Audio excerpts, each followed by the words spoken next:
All right, Facebook fans, got an interesting one today for you. Today is day 27 of my 22 for 22 challenge. That means since I started this challenge, 675 of my brothers and sisters have committed suicide. Just letting that sink in. 675. Personally, I think that is unacceptable. And last night I was actually, I finally got some comments flagged and Facebook removed them, obviously.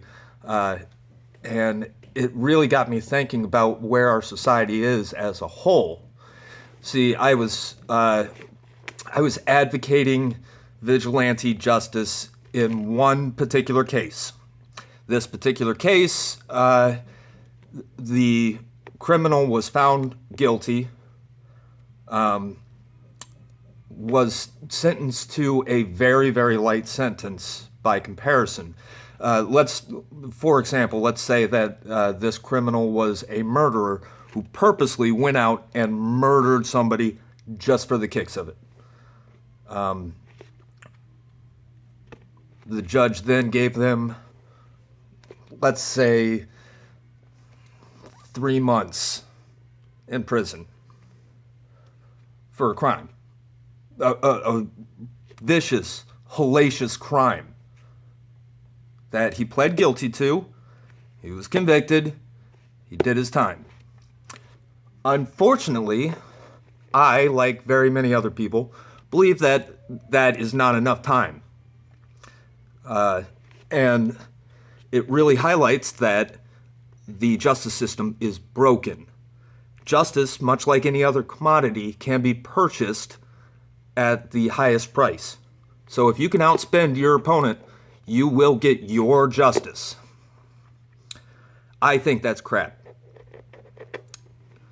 And a lot of people were saying, well, just leave it up to the system. They'll fix it. No, that's not going to happen. That person is out walking the streets right now. You should be terrified because that person will reoffend. I was putting out basically that this person got off so easily that not only will he reoffend, but it will also cause other people to offend in the same manner because they know they're going to get a light sentence and be done with it because it's now been legally set as a precedent. So I can't very well leave it up to the system if the system is already broken. There are a lot of injustices in the world, a lot. And it just so happens that this one is something we can do something about. We as a society. Now, I'm not saying that this is applicable to every case, but in this particular case, since the system didn't work, society needs to step up and do the job for them. This is also very true about the suicide rate of veterans. It should not be accepted. Don't wait and let the system try to fix it, because the system isn't working. Period.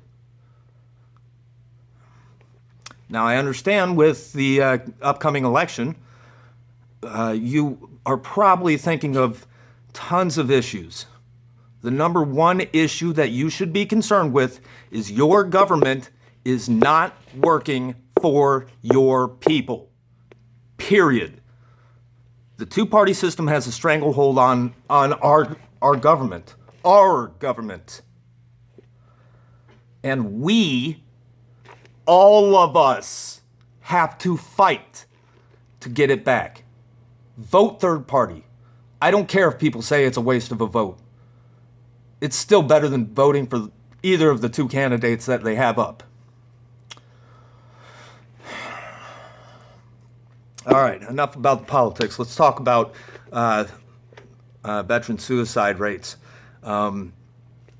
one of the reasons why these things are happening is because the system is broken. And all of us have to work to fix it.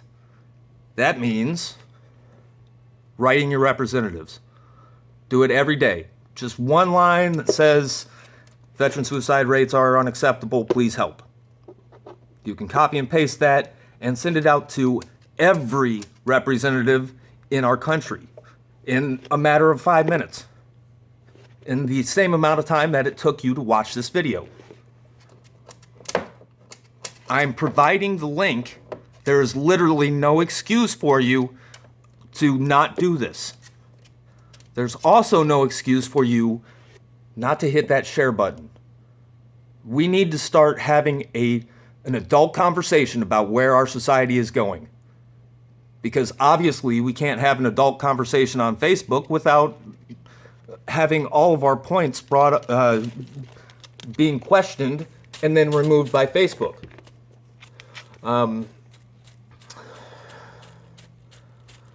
So that's one thing that we as a society need to work on. We're at a crossroads,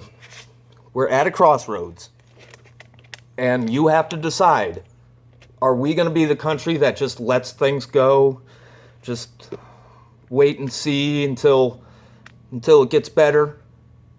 Because let me tell you how wait and see goes. Initially, I went to the VA with this finger and this finger having nothing but tingles and numbness. They said, let's just wait and see for 2 weeks. Now, I can feel this finger. That's it. And it took me, after the 2-week period was up, it took me 3 days of repetitive calling to the VA to get my appointment scheduled. Can you imagine calling your civilian doctor multiple times, 3 days in a row, with no callbacks, no replies, no, we're working on it, don't worry, none of that. They just said, okay, we'll let your caregiver know, and they should call you back. And then they never call back. That's the kind of system that I'm talking about. We need to fix these things. And it starts with all of you. So write, share, and donate when you can. We can't completely rely on just donations. This needs to be fixed at the highest levels. But do donate when, where, and however much you can. Even if that's just a handshake, a pat on the back, and a thank you for your service. Because that really does mean a lot to all of us. I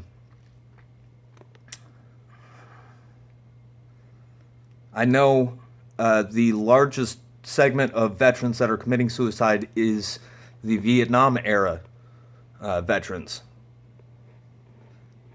They weren't thanked at all for well over 30 years.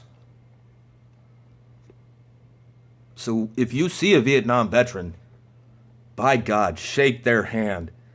Tell them, I'm sorry we didn't say this sooner, but thank you for your service.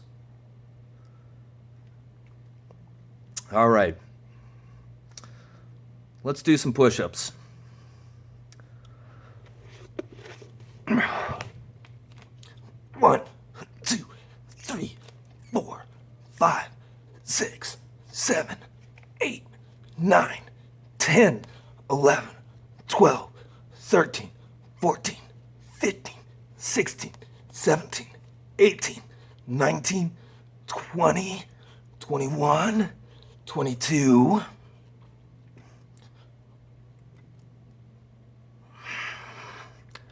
25 more of my brothers and sisters are dead today.